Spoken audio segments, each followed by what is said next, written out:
ఇప్పటికి వీళ్ళంతా నాశనం చేసేస్తారు. ఇంకా అప్పుడు నేను వచ్చి ఓడిపోయిన దానికి నేను బాధ్యత వహించాలి, నైతిక బాధ్యత.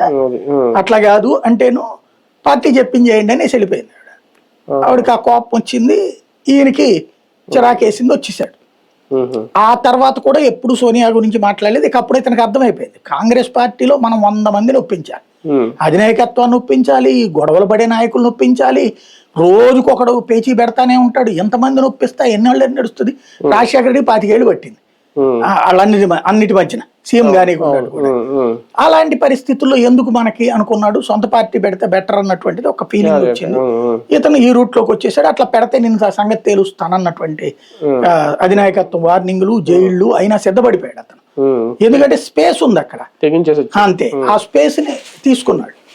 ఇప్పుడు అట్లాంటి జగన్మోహన్ రెడ్డికి వచ్చేటప్పటికి బీజేపీ అధినాయకత్వంతో ఎందుకు గొడవ పెట్టుకుంటాడు? అతనికి ఏం అవసరం? జాతీయ స్థాయిలో జాతీయ రాజకీయాల్లో దూల తీర్చుకోవాలి, దూరిపోవాలి అనుకునేవాడికి అవసరం ఉంటుంది. ఇతనికి ఇప్పుడైతే అట్లాంటి ఫీలింగ్ ఏం లేదు.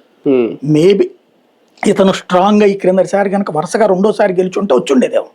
ఇప్పుడు చంద్రబాబు గారికి కనుక వరుసగా 2వ సారి గెలిచేటప్పుడు జాతీయ రాజకీయాలు చక్రం తిప్పాలనిపించింది అప్పుడు 99లో, అంతే కదా. అట్లా కాకుండా ఇతనికి అట్లా 2వ సారి గెలవలేదు. అంటే జగన్ ఇప్పుడు అనేది ఇక్కడ డిఎస్సికి సంబంధించి కుంభకోణం జరిగింది, అవినీతి జరిగింది అనేది అక్కడ కాక్రోచ్ చేస్తున్నది నీట్ పరీక్షా పత్రానికి సంబంధించి లీకేజ్, అది ధర్మేంద్ర ప్రధాన్ రాజీనామా చేయాలి అంటే రెండు కొంచెం సైమల్టేనియస్ గానే ఒక చూసుకుంటే అటు కేంద్రం మీద